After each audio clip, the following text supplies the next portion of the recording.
you guys? King Lagerfeld here, back with another video reaction. And today we're going to be doing another video by Hood Nature. This one is, this is a weird title. Why these lizards and koalas are and wombats twerk their enemies away. That was a kind of interesting title. I don't know exactly what we're going to be covering, but let's go ahead and get into this video and see what Hood Nature has to say about these animals. These videos are really funny, but they're also very educational. So I can't wait to learn, but let's go ahead and get into it and see what Hood Nature has to say. Let's go ahead. You know, I never did explain this. Alright, so basically every whip-tailed lizard alive is female. All the males got real life canceled. To reproduce, they kind of just clone themselves by developing an embryo without the help of a male. One of the few animals that never need a gender reveal. How do they do that? Be a girl. But there's a catch. To trigger ovulation and egg production, lizard? one female will mount another and then pretend to be a guy for about 30 seconds, or however long that kind of thing takes. Which is why scientists call them lesbian lizards. But there's one more catch. The lizard has extra chromosomes. That means that the daughter that comes out technically isn't a perfect clone of her mother. It's a bunch of boring sciencey stuff that you definitely don't care about, but basically so they can just reproduce on their own? Got copied and then that cell got divided. That's kind of cool, but kind of weird. Haploid cells that each have half the DNA of the original. But you have two parents, and this lesbian lizard always only has one. So this lizard starts off with twice as many chromosomes. That way it ends up with a full set, which is why this lizard has no use for men. Moral of this video: if women ever figure this out, we might be actually we wouldn't be. That would be the problem. Right. And one more thing, koalas are lesbians, so yeah, that is a fact. So researchers were studying koalas in captivity, as one does, and it turned out female koalas would reject the advances of males in their enclosure and then go and get physical with other females. Not like literally, right after dubbing the male, they would go and hook up with the closest female. Sometimes multiple females would mount each other at the same time. In fact, researchers specifically mentioned one time where 5 koalas got involved. No etiquette, no rules, just a raging homosexual free-for-all. Scientists studying this said that for every traditional male-female pairing, there are another 3 couples engaging in gay koala coitus. And you're probably wondering why I even know so much about this.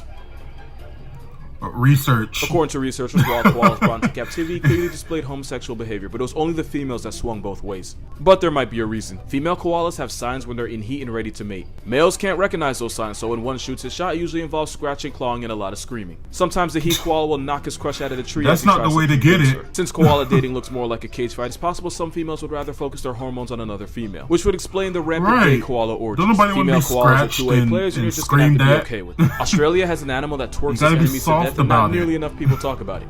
Y'all know the furry fire hydrant, the wombat. Of course you do. First of all, they're bigger than society wants to tell you, and the biggest ones can weigh almost 80 pounds. And number 2, its only defense is that its ass is reinforced with cartilage and muscle. Not even kidding, this is the type of time they're on. So when a predator like a fox chases the wombat will run to its burrow and dive into the tunnel ass first like a stripper.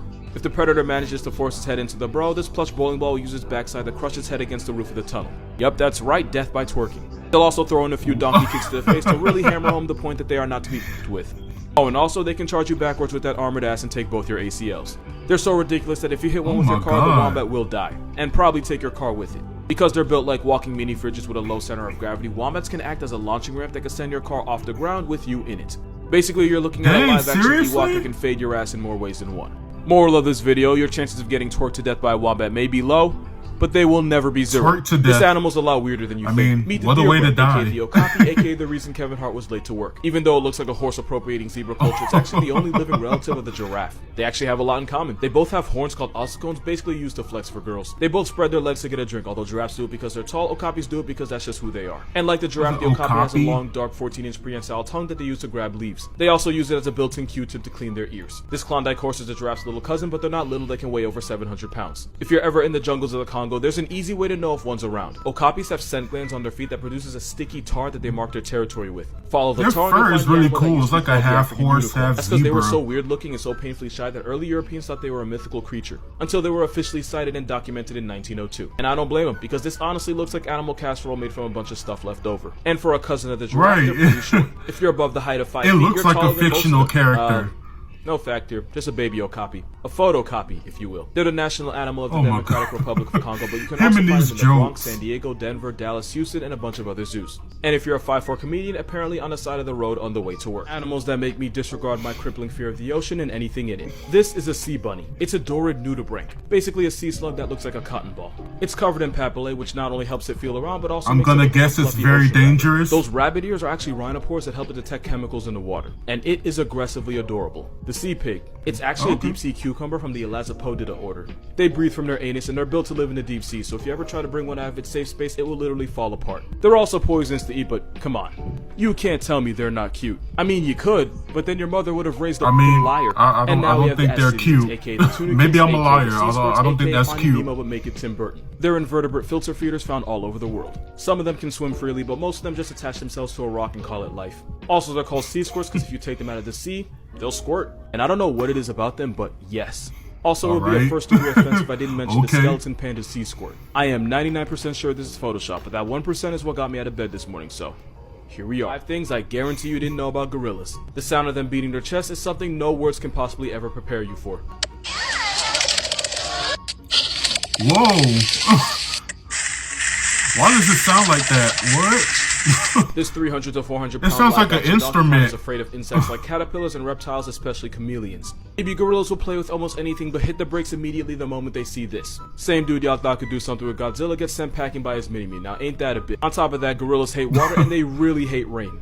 If a troop of gorillas gets caught in a storm, they'll just sit motionless and wait for the rain to pass. If there's a cave or some shelter nearby, they'll go ahead and hide in it too. Which is weird because gorillas will walk through swamps and are they scared? Water, but rain is where they draw the line. Gorillas bite as hard as grizzlies and twice as hard as lions. A motivated grizzly bear has a bite force of about 1,100 pounds per square inch. Streets say that's enough to crush a bowling ball. But gorillas have a bite force of 1,300 pounds per square inch. Why did nature make them that strong? Like for what? That mouthpiece is what helps them crush 40 pounds of vegetation every day. To digest it all, gorillas have a massive amount of bacteria in their gut, which also means gorillas are almost always constantly farting. No, but like seriously, they don't stop. I imagine if there's that. a family of gorillas nearby, best believe you're gonna smell them way I before imagine you see that. them. I imagine that smells. About smells. gorillas, comment what animal you want next.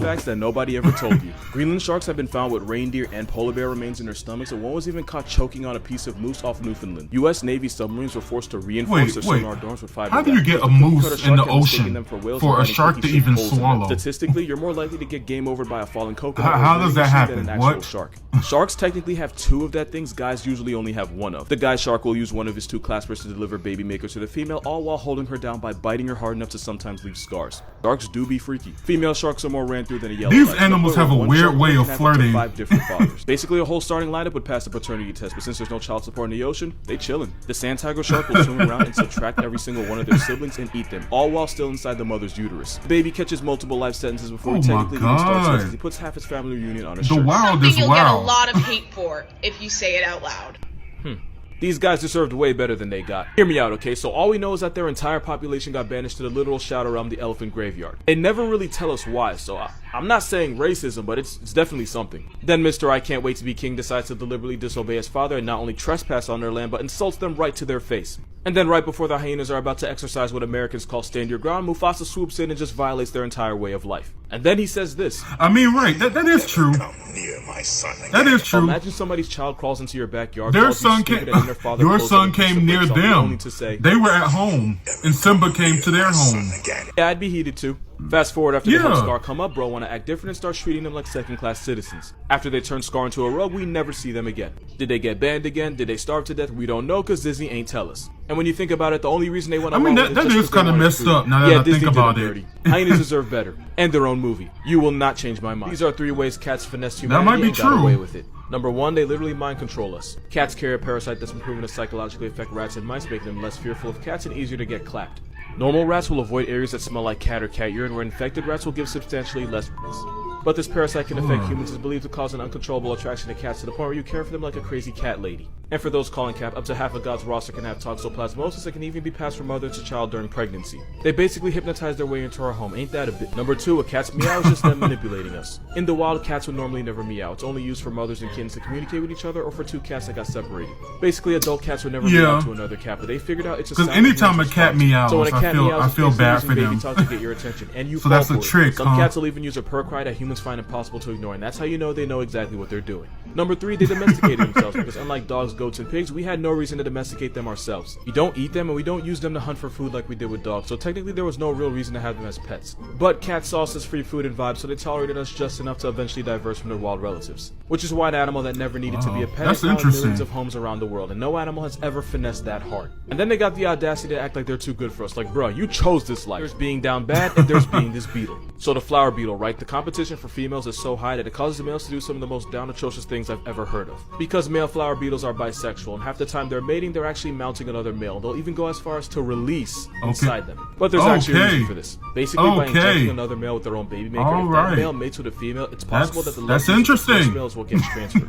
Meaning it's possible for a male to knock up a female without ever meeting her, because he turned his competition into a walking spank. Because he put and his believe it or not, a lot of male insects into another male. But not by choice. A lot of times insects can't tell the difference between a male and a female, and in an evolutionary sense, you're actually better off mating with as many as your kind as possible, even if you get it wrong sometimes than you are by being stingy and possibly missing out on an opportunity. Also, don't ask me how I got this picture. I'm not proud of it. But none of that compares to the depths of hell the flower beetle goes to. So whoever DM me and ask me what's the most sus animal out there, there's your answer. Follow me on Instagram, please, and thank you. Oh my god. Okay, so once again, Hood Nature gives us an educational video that's also humorous. I mean, this is really interesting. I mean, the lesbian lizards, the bugs implanting, you know, their stuff, their DNA into other male bugs in order to impregnate whoever they meet. That's interesting. The twerking wombats, the okapis. I think I've seen that before, but it still weirds me out whenever I see it. It's like a half zebra, half horse. But yeah, Hood Nature, I love his videos. He always is educational about it. These are really interesting facts as well. Let me know what you guys learned in this video that you didn't know before. Let me know what you thought about the video. Make sure you like, comment, and subscribe. And until next time, be blessed, be your best, and keep down the stress. Bye, guys.